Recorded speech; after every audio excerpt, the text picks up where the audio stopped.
আজকে বানানো হচ্ছে ঢেঁড়স পোস্ত, তার জন্য এখানে ঢেঁড়স নিয়ে নেওয়া হয়েছে। আর দেখো মাথার এই দিকটা একটু কেটে নেওয়া হয়েছে, আর সামনের আগাটা একটু কেটে, আর এখানে আবার চিড়ে নেওয়া হয়েছে। এই দেখো দুপাশে একটুখানি ফালি করে নেওয়া হয়েছে। এরপর রান্নাটা আমরা স্টার্ট করব। দেখো ভালো করে ধুয়ে নিয়ে তারপর কাটতে হবে। পরে কাটলে, পরে ধুলে কি হবে, ভেতরের যে এটা মানে ল্যাদলেদে ভাবটা বেরিয়ে যাবে।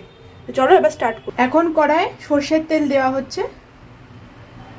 2 চামচ পরিমাণ সর্ষের তেল দেওয়া হলো। ভেন্ডির মধ্যে লবণ দেওয়া হচ্ছে, ভালো করে মাখিয়ে নিতে হবে। তেল গরম হয়ে গেছে, এখন দিয়ে দেওয়া হবে ঢেঁড়স বা ভেন্ডি যাই বলে সেটা।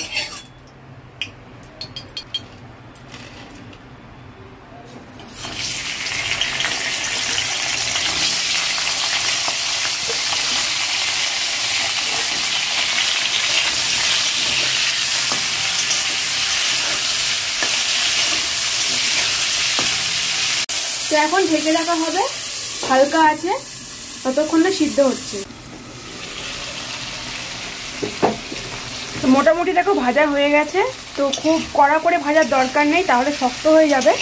দেখো এটা নরম নরম করে ভাজা হয়েছে, এরপর তুলে নিতে হবে।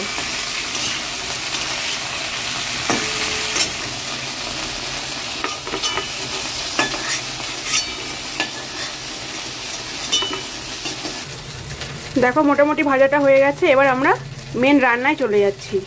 এইখানে হচ্ছে 3 চামচ পোস্ত আর 4টে কাঁচা লঙ্কা।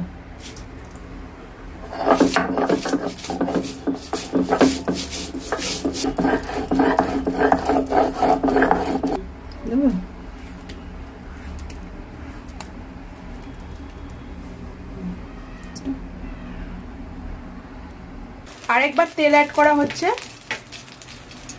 মোটামুটি 1.5 চামচ তেল দেওয়া হয়েছে। এরপর 2টো শুকনো লঙ্কা দিয়ে দেওয়া হলো,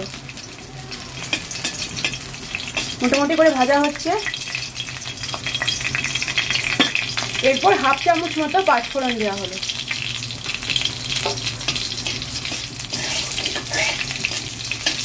ভালো করে ফোড়নটা ভাজতে হবে যতক্ষণ না সুন্দর গন্ধ বার হচ্ছে। ভাজা হয়ে গেছে, এরপর পোস্ত আর কাঁচা লঙ্কা বাটাটা দিয়ে দেওয়া হলো। খাবারটা ধুয়ে সামান্য জল অ্যাড করা হলো,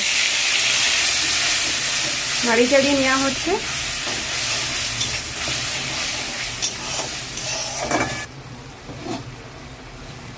এটা ফুটে উঠেছে, এই পর্যায়ে একটা মিডিয়াম সাইজে টমেটো স্লাইস দিয়ে দেওয়া হলো।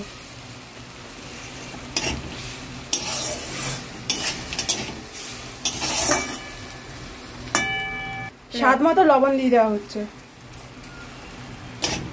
আমারও নাড়ি চাড়িয়ে নিতে হবে। একদম লো ফ্লেমে ঢেকে রাখতে হবে যতক্ষণ না টমেটোটা সিদ্ধ হয়ে যাচ্ছে আর মশলাটা সুন্দর করে তেল ছেড়ে দিচ্ছে। 1 মিনিট মতো ছিল একদম লো ফ্লেমে। দেখো টমেটোটা সিদ্ধ হয়ে গেছে আর এখানে তেল ছেড়ে দিয়েছে। নাড়ি চাড়িয়ে নিতে হবে।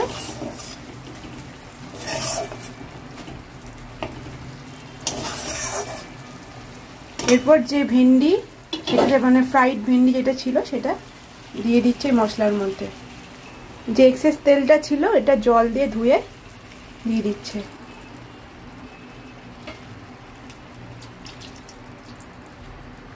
এই 1/2 কাপ পরিমাণ জল অ্যাড করতে হবে, বেশি জল এখানে দেওয়া যাবে না, মাখো মাখো ভাবটা হবে না। সমস্তটাই খুব সুন্দর করে নাড়ি চাড়িয়ে নিতে হবে। সামান্য পরিমাণ মিষ্টি অ্যাড করা হলো।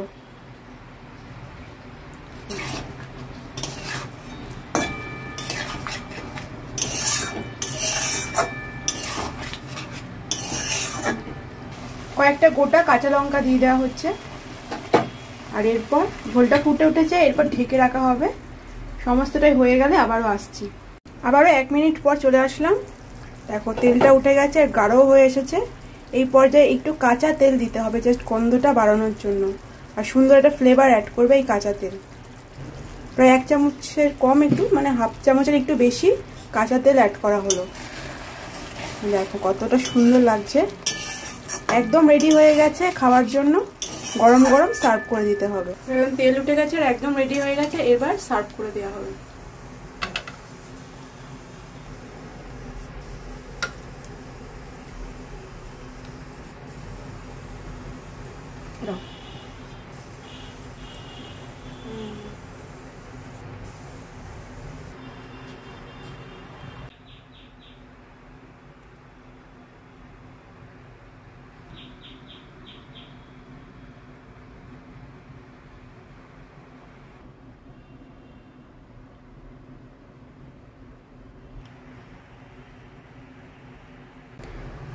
তো ঢেঁড়স পোস্তটা একেবারে রেডি, দেখো কতটা সুন্দর লাগছে।